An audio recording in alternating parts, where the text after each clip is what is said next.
الحمد لله رب العالمين والصلاة والسلام على رسوله الأمين أما بعد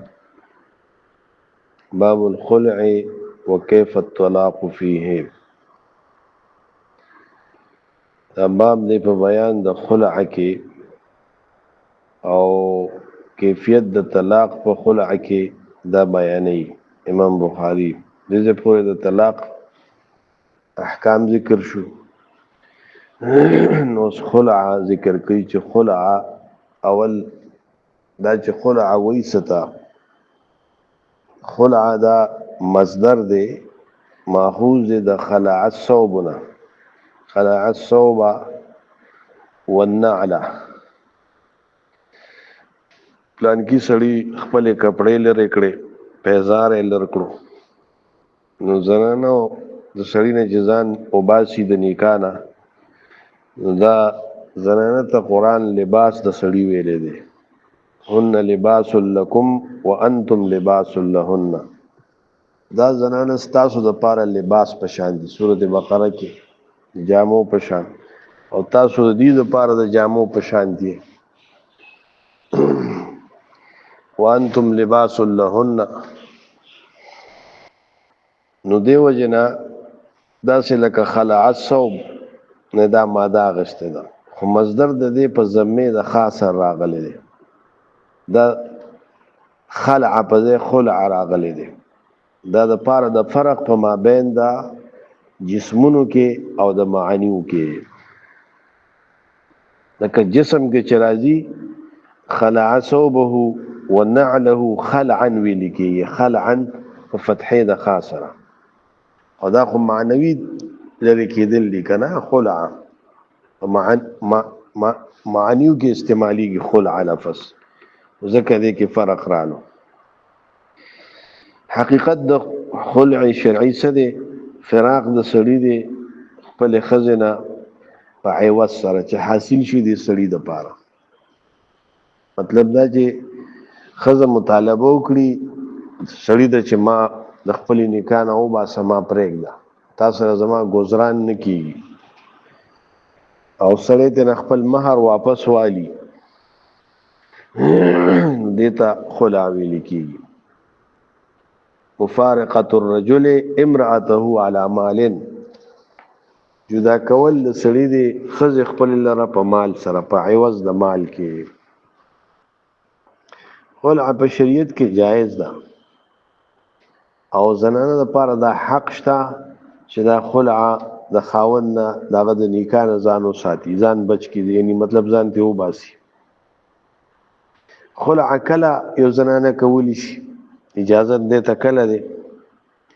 یو زنانه د خپل خاوند صورت یا سیرت اخلاق دینداری یا نور صدا سے عذرونه وی چې باغې سره سړی د خزې حقوق نشي ادا کولی او خزه مجبور شي دې ته ناغه خپل مہر خاوند ته واپس کی او داغه نه د خپل فراق او جداوالی مطالبه وکړي جدای اختیار کړي ته خلع ویلږي فإن خفتم ألا يقيما حدود الله فلا جناح عليهما الله حدود دواړه نشي قائمولې خزه او خاوند یو بل حقوق خیال نشي ساتلې بیا په دې کې مفارقت راغلي په دې طریقې سره خو بلا وجع یو زنانا د خاوند خلع کوي د خلع مطالبه کوي نو دا حرام نه شي یعنی معقوله وجه نه ویو داغه د نکاح نه ځان وباسي داسې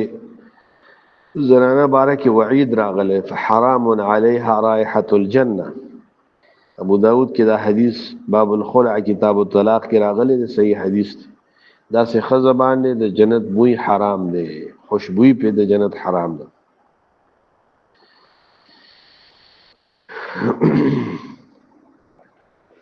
اوس خلع جده دا په عوض دا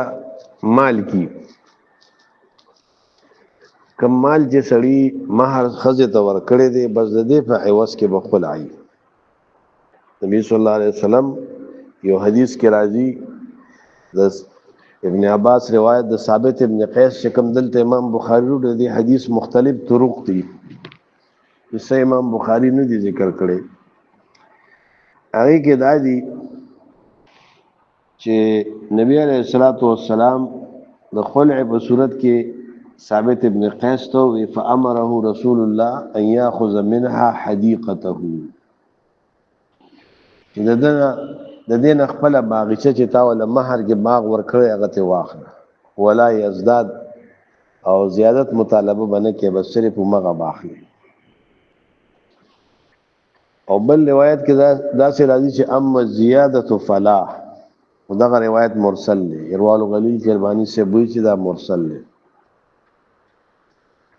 او کم روایت کې چې راځي فردت علی حدیقته وزادته هغه روایت سندن کمزور دی ضعیف دی. مصنف د عبدالرزاق چې به حقیقت چې کم روایت په دې باب کې راوړي دا کمزور دی.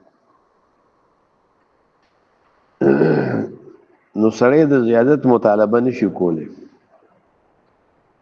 بعضی اهل علم داوی ک نفرت اظهار د خزر طرف نه نو بیا سړی زیادت مطالبه کولی شي. او دې لپاره دلیل د آیت ته فی مفتدت به د دې عموم دی دا عام دی. کما چې فدیه کې ورکی دا خزا د ځان آزاد اولو د پاره داغه د نکاح نه دا ټول جایز دي. کاغه لګ وی کاغه ډیر وی کاغه د مہر نم زیاتی دا ورکول شي.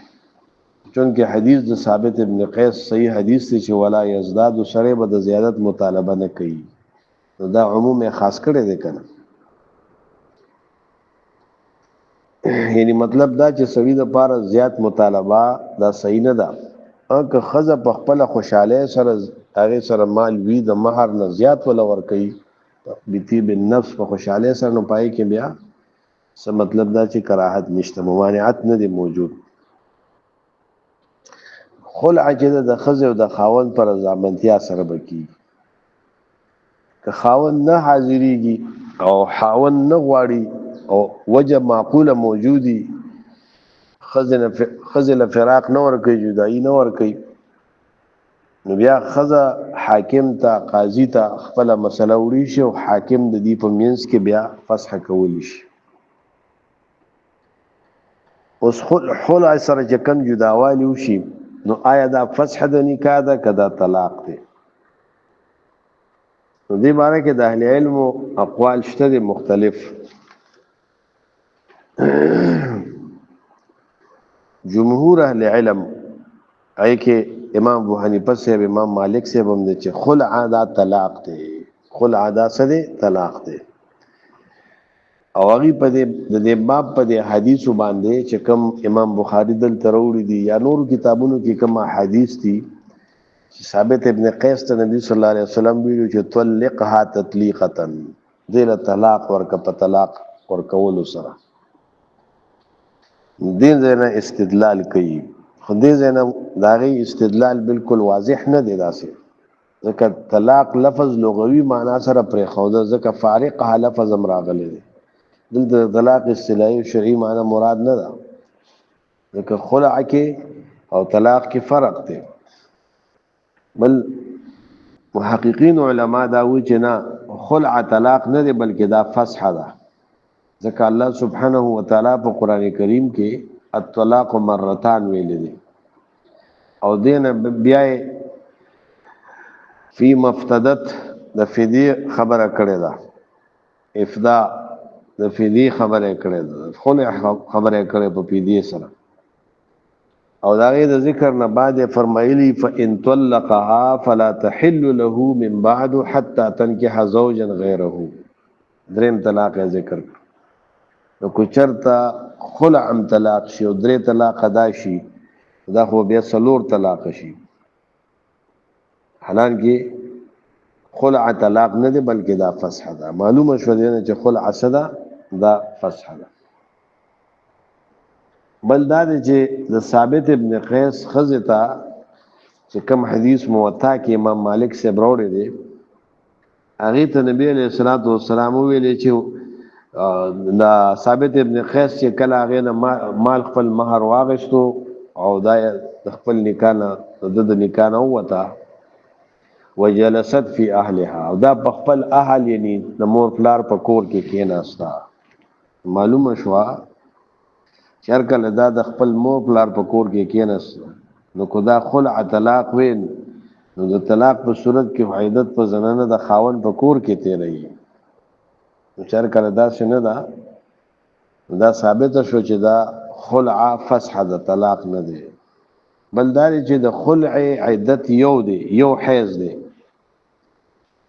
کو خلع طلاق شي بیا خو د عیدت والمطلقات يتربصن بانفسهن ثلاثه قروء درې حیض پکارو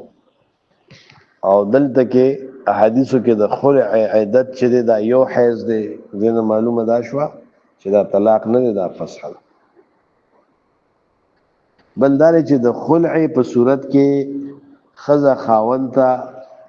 چې د خاون کم ورکړی شوی مال له مہر دغه واپس کوي بلکې او طلاق په صورت کې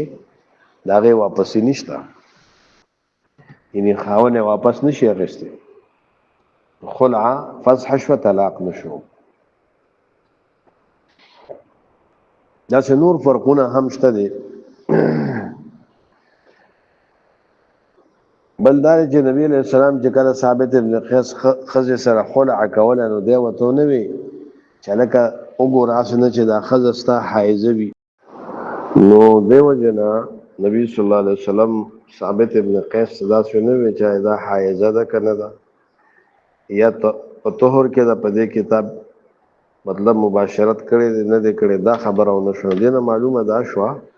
چې طلاق خو په حالت د حیض کې حرام دی په داسې طهور کې هم چې کې جما شوي دا تاسو نبی علیہ السلام نکړو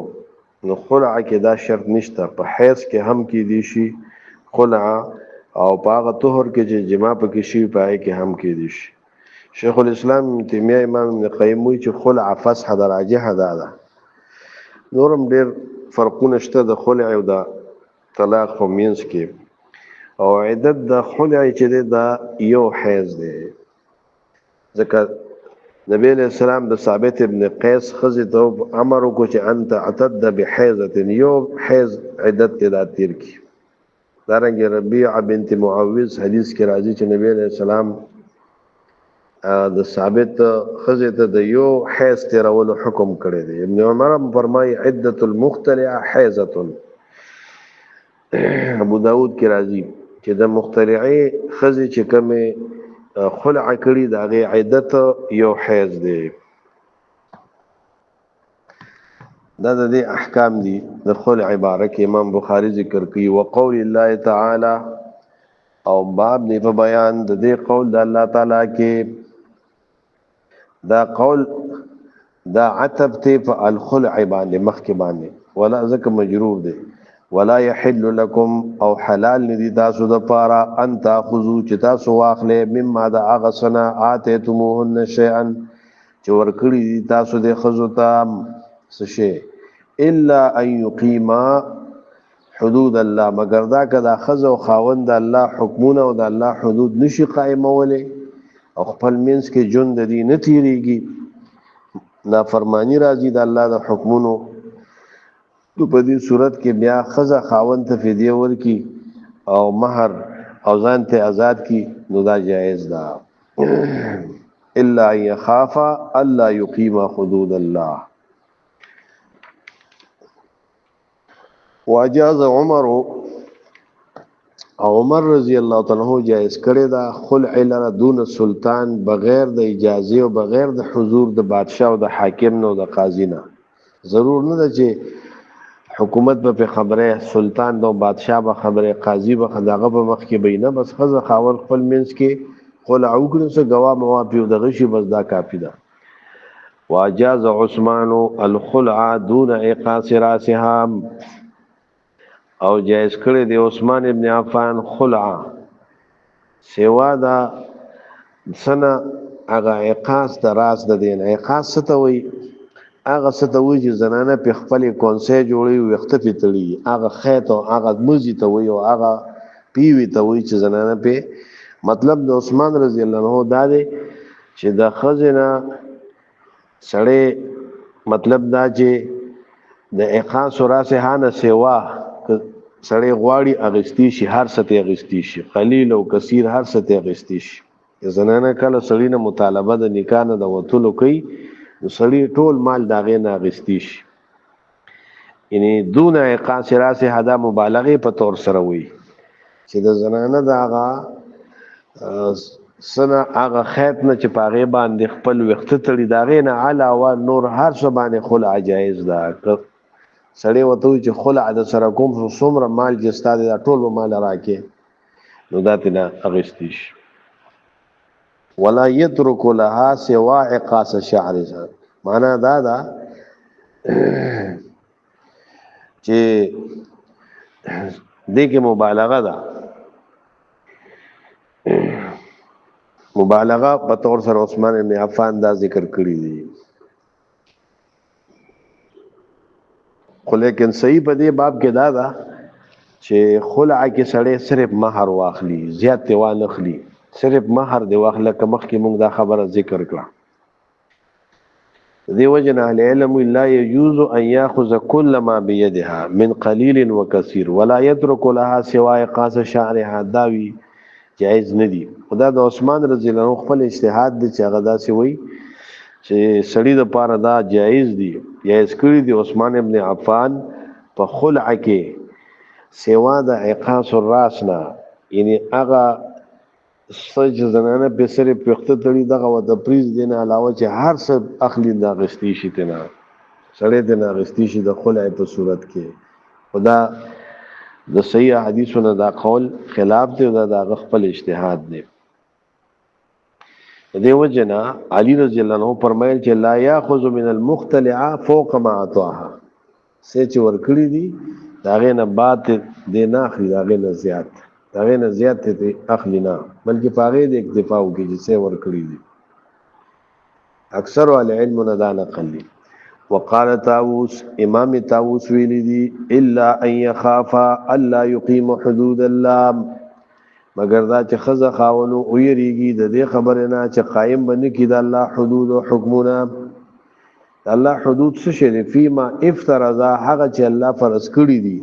لكل واحد منهما هر واحد د خزه او سړي د پاره علی صاحبه په خپل ملګری باندې فل عشرته په جون تیرولو کې او صحبت په ملګرتیا کې یعنی مطلب دا چې معاشرت الله په خزه او خاون پر اس کړي او د یو بل حقوق ته دې فازداری او خیال نشي کولای نو مطلب دا دی چې بیا دې جدا کیدی شي خپل عقول شي او خزه خپل مال خاون ته ورکول شي ولم يقل او امام طاووس ندی ویلې قول السفهاء قول لقمقل خلقو چې لا يحل دا فدیه غستل حلال ندی او دا خلع کول فعوض فدیه کې حتی تقول تر دې چې خزه وي لا اغتسل لك من جنابه دا چې نشوز او نافرمانی د دین اخکار شي چې خزه وي چې زه غسل نکوم ستاسو لپاره د جنابت نه تا ته نه نږدې کېږم او تا ځان ته نه پرېږدم بیخي د سړي حق نه ادا کوي او خزه سړی نو بیا ته نه فدیه اخیستی شي دا قول صفحای دی طویلې چې دا قول د قمقلانو دی چې دا خبره کوي بس دغه پکار ده چې سړی او خزه باندې چې کوم الله فرض کړی دي هغه صاحب جون دي نشي تیرولې خپل مینس کې نو خلا راغلی دا خزه په فدیه ورکی سړی ته بس نکاح به ختم کی فسخ د نکاح وش دې خبره ته حاجت نشته دا قول صفحا دی چې دا شی وی چې لا اغتز دې خبره صراحت ته ضرورت نشته چې نشوز په دې الفاظو سره ښکار شي نه دا کنایه ده لا اغتسلو د سند د وتی نه چې زه تاسو سره کورواله نه کوم بالکل خزه سړی ته وای نو په دې صورت کې وفدیه اخلیو خلع کوي دا خبره صحیح نه ده د امام طاووس خبره صحیح ده وبه قال حدثنا ازهر بن جميل قال حدثنا عبد الوهاب الثقفي قال حدثنا خالد عن اكرمه عن ابن عباس ان امراه ثابت بن قيس اتت النبي صلى الله عليه وسلم خزد ثابت بن قيس رسول الله تعالى او دیوی دا الله رسول ثابت ابن قیس ما اعتب علیه فی خلق ولا دین زعیب نویم په دبانې د په اخلاق او دیندارۍ باندې خو دې صورتن خستنو بدرنګ او د خوخنو یا د دې حقوق به نشو ادا کولینو ولکنی اکره الکفر لیکن ز بد غنما ناشکری په اسلام کې کفر په اسلام کې بد غنما چې زه مسلمان یم او زه د الله د حکم نافرمانی کوم د خاوند حقوق تنا دا کوم نو دا بد ګڼم. نو رسول الله ورته وی چې خاصه عذر دي ته خلع کول شي. اتردین علیه حدیقته آیت دبان خپل باغچه واپس کول شي دی وی چې او نبی رسول الله وته ثابت تا چې خپل باغچه دې قبول کړه مہر دې واپس والا وطلقها تطلیقه نو دې له یو طلاق ورکا.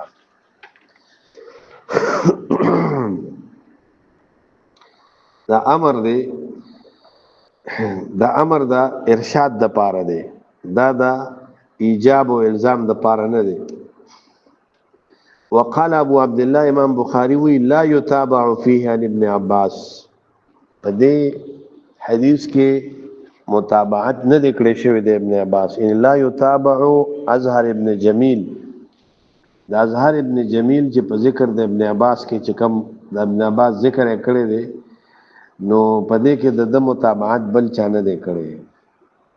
مراد په دې سره د خاص طریق د خالد حزاد عن اکرمه یعنی د خاص طریق کې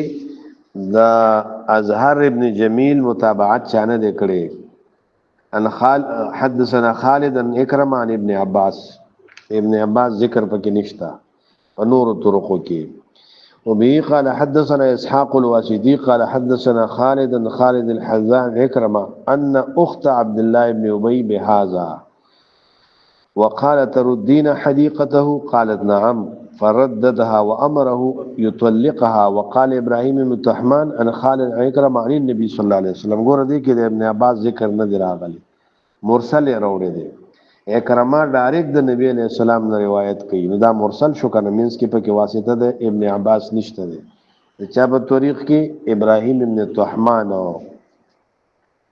ان دا مخکې چې دا تایید دي چې لا یتابع فیها ابن عباس د پاره دا تاییدن ذکر کوي. په دې کې د دې اراده چې اکرما فقط اخرجه عن اسحاق الواسطي چې د اسحاق ابن شاهین ابو بشر دی روایت کې د خالد ابن عبد الله اگر روایت کې د خالد الحزان عاد اکرمه مولا ابن عباس نه مرسلا روایت ده د ابن عباس ذکر پکې نشته. د بل طریق ابراهیم ابن طحمان کې د کوم دی روایت کې د خالد الحزان عن اکرمه عن النبي صلی الله علیه وسلم په دې کې د ابن عباس ذکر نه کوي بلکې مرسل ذکر کوي. وعن ابن ابي تميمه عن اكرمه عن ابن عباس انه قالت جاءت امراه ثابت بن قيس الى رسول الله صلى الله عليه وسلم. نبی علیہ السلام د ثابت ابن قيس خزراله ويا رسول الله اني لا اعتب على ثابت في دين ولا خلق. زعيب نوم په ثابت باندې داغه په دینداري او داغه په اخلاقو ولكني لا اطيقه لیکن زه داغه سره د جون طاقت نه لرم چې د سره زه جون تیر کم. نبی علیہ السلام دې ته وی چې ته واپس کې په د باندې خپل باغچه د جتاله مہر کې درکړې دی وی نعم. او دا حدیث مرفوعا راغلی ثابت ته ځکه امام بخاری دا ذکر کوي سره په دغه طریق کې دا چا دغه نه دکړي په نور طرق سره دا راغلی دی. وبه قال حدثنا محمد بن عبد الله قال حدثنا قراد چې دی د دنوم د عبدالرحمن ابن غزوان او کنی ابو نوح تا او دا د کبار الحفاظ نه دی او ثقو نه دی او بخاری کې د دې ځین علاوه بل ځکه حدیث هم نه دی راغلی د قرآن. ابو نوح حدثنا جرير بن حازم عن ايوب عن اكرم عن ابن عباس قال جاءت امراه ثابت بن قيس بن شماس الى النبي صلى الله عليه وسلم فقالت يا رسول الله ما انقم على ثابت في دين ولا خلق ولا اني اخاف الكفر. فقال رسول الله فتردين عليه حديقته فقالت نعم فردت عليه وامره ففارقها. یعنی ګور دغلت د طلاق په معنی لغوي سره دی ځکه دلته دا نه دی چې فتطلقها بلکې دلته وی ففارقها د جدا کړه دا جدا کړه نو بس دا فسخ شو کنه نکاح فسخ شو. باب الشقاق وهل يشير بالخلع عند الضروره. باب دی په بیان د شقاق کې چې د ښځې او د خاوند په مابین کې خلاف راشي. شقاق څه ته وایي؟ خلاف ته. او شقاق خصام جګړې ته وایي. وان خفتم شقاق بینهما، که تاسو ویریدئ د مخالفت نه په مابین د ښځې او خاوند کې. وهل یشیرو، د یشیرو د پاره فاعل څوک ته؟ محذوب ته. یا حکم د زوجینو د طرف نه هغه مشوره ورکی، یا ولی یا حاکم قاضی هغه ته حکم لاړ شي، داغه د لپاره فاعل محذوب دغه دی. وهل یشیرو، آیا حکم اشاره کولی شي، مشوره ورکولی شي، یا ولی مشوره ورکولی شي، یا قاضی په خلع سره عند الضروره په وخت د ضرورت کې، یعنی د ضرر د وجه نه چې هغه ته زوجینو کې یو د ضرر وي پدې کې. د مسور ابن مخرمه روایت ته دی وی وقول الله تعالی وان خفتم شقاق بینهما، دا آیت وروړي پکې. مسور ابن مخرمه قال سمعت النبي صلى الله عليه وسلم، دی وی چې ما د نبی علیہ السلام نور دی چې فرمایله ان بني المغیرہ استاذنوا، بنو المغیرہ اجازت غوښتو د رسول الله نه په دې خبره کې چې خپل لور علي صاحب ته په نکاح ورکړي، نو رسول الله وی چې زه اجازه نه ورکوم. بعضی وی چې د دې حدیث د باب سره مناسبت نشته. وهل يشير بالخلع عند الضروره باب الشقاق دې سره موافقت نشته دی. او صحیح دا چې موافقت شته په مختلفو طریقو سره. هغه دا دی چې فلا اذنو، رسول الله وی جزې اجازت نه ورکوم علي صاحب ته چې دی دا بني المغیرہ د غسرا د ابنته خپل لور علي صاحب ته په نکاح ورکول زې اجازت نه ورکوم. دلته کې نبی علیہ الصلوۃ والسلام فلا اذنو، نبی علیہ السلام دته چې خطبه پرېږده، نو دا جواز شو په اشاره چې هر کله چې جائز دی اشاره په عدم النکاح سره، نو دا پیوسته شو په دې سره جواز د اشاره په قطع د نکاح سره. خو د دې ټول نه خسته وجه دا ده چې فاطمه رضی الله عنها په دې نکاح باندې راضی نه و، او نبی علیہ السلام لیده چې د فاطمه او د علی صاحب په مابین کې په دې سره شقاق پیدا شي، مخالفت پر راشي، اختلاف پر راشي متوقع، نو دفع د شقاق نبی علیہ السلام وکړه. نو دی وجه نه دا باب الاشاره بالخلع سره هم د غشته ده او د شقاق سره، ځکه دی باب کې د شقاق ذکر راغلی. نبی علیہ السلام ته د شقاق او د علی صاحب او د فاطمه رضی الله عنها په مابین کې د شقاق اندېښنه او د مخالفت او د جګړې د اختلاف داغه د دفع د پاره نبی علیہ السلام وی چې اجازه نه ورکو. باب لا يكون بيع الامه طلاقا، باب یو بیان د دې خبره کې چې یو سړی خپل وینځه خرڅ کینو دا داغه طلاق نه دی، که یو وینځه داغه په نکاح کې وي مثال او دې خرڅ کینو دې سره نه طلاق کیږي. لکه څنګه چې په اعتاق سره په آزادولو سره وینځه نه طلاق کیږي. یو سړی وینځه په نکاح کې د آزاد کړ نکاح نه هونه وتله، په آزادې سره خو وینځه لا په نکاح کې ده. او دې باندې حدیث وروړي د بریره عائشہ رضی الله عنها وی چې كانت فی بریره ثلاث سنن، په بریره کې درې طریقې وي، درې سنن او پکې درې طریقې د بریره په واقعیا کې وي، یعنی درې خبرې پکې وي، درې قضیې پکې وي.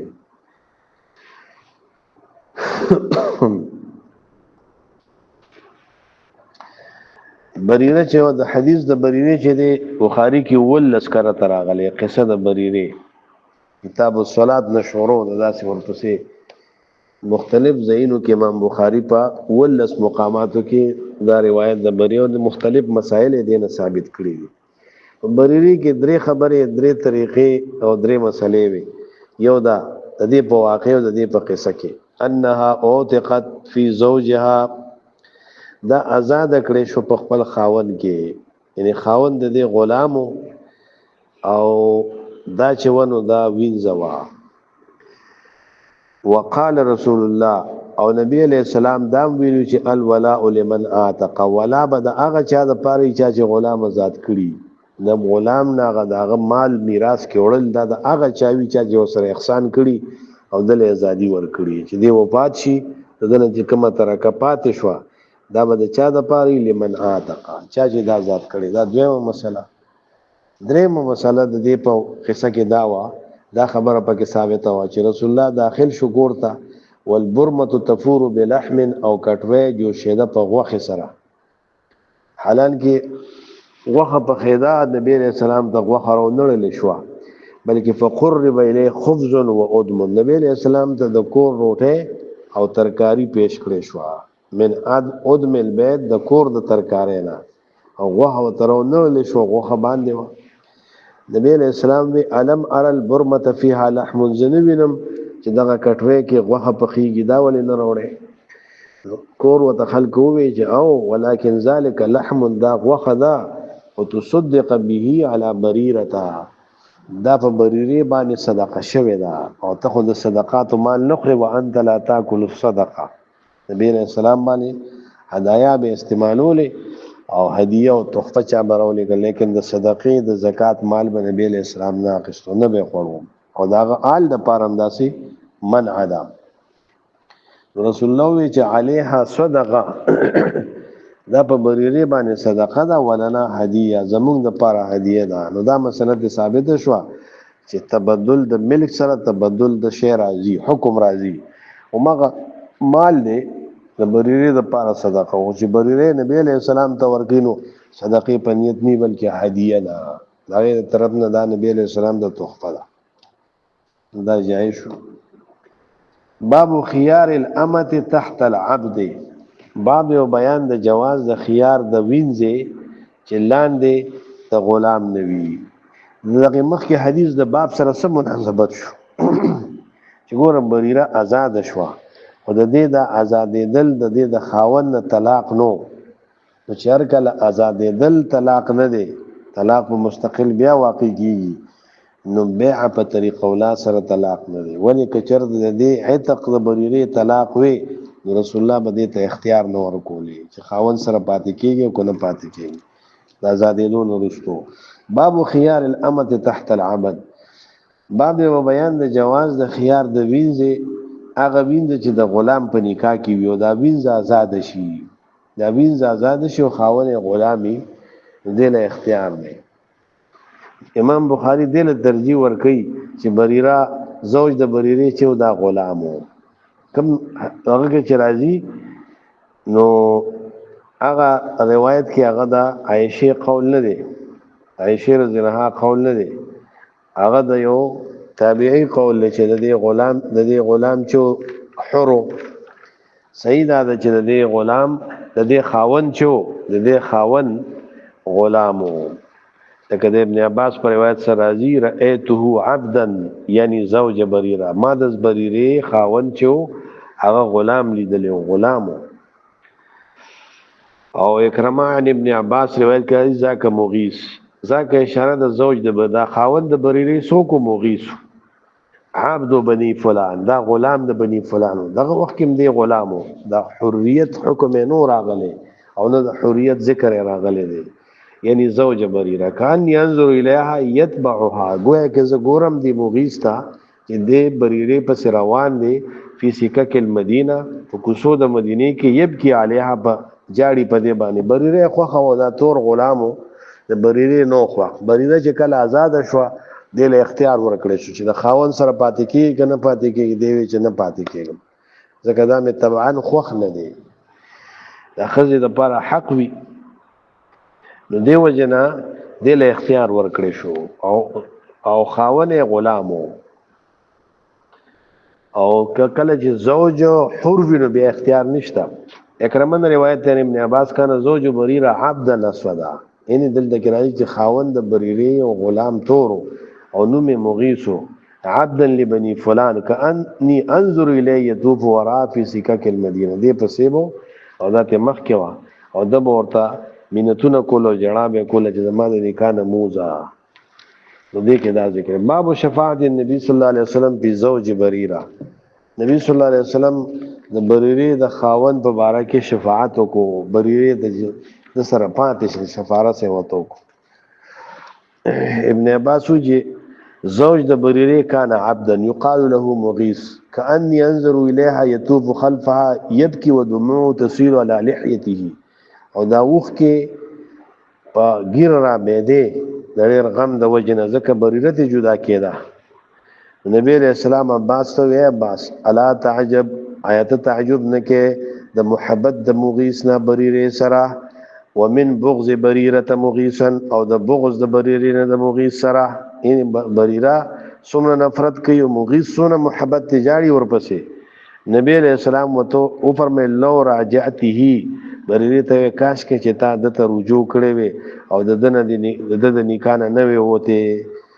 دی وی د الله رسول تامرنی تما ته امر کې چې زه واپس شم، نو ستا امر کو په سر سترګو باندې بیا به خپل خواهش ته نه ګورم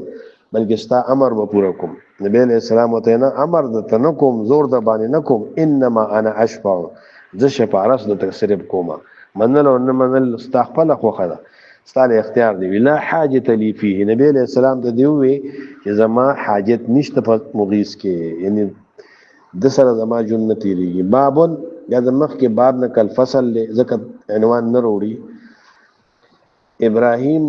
عن الاسود ان عائشه ارادت ان تشتري بريره. د بریره په واقعه کې ډېر مسائل ثابت دي. بيع التقسيط مثلا په دې کې ثابت ده، نفس بيع التقسيط په دې سره په واقعه د بریره کې ثابت ده. عائشه رضی الله عنها اراده وکړه چې دا بریره واخلي په بیا،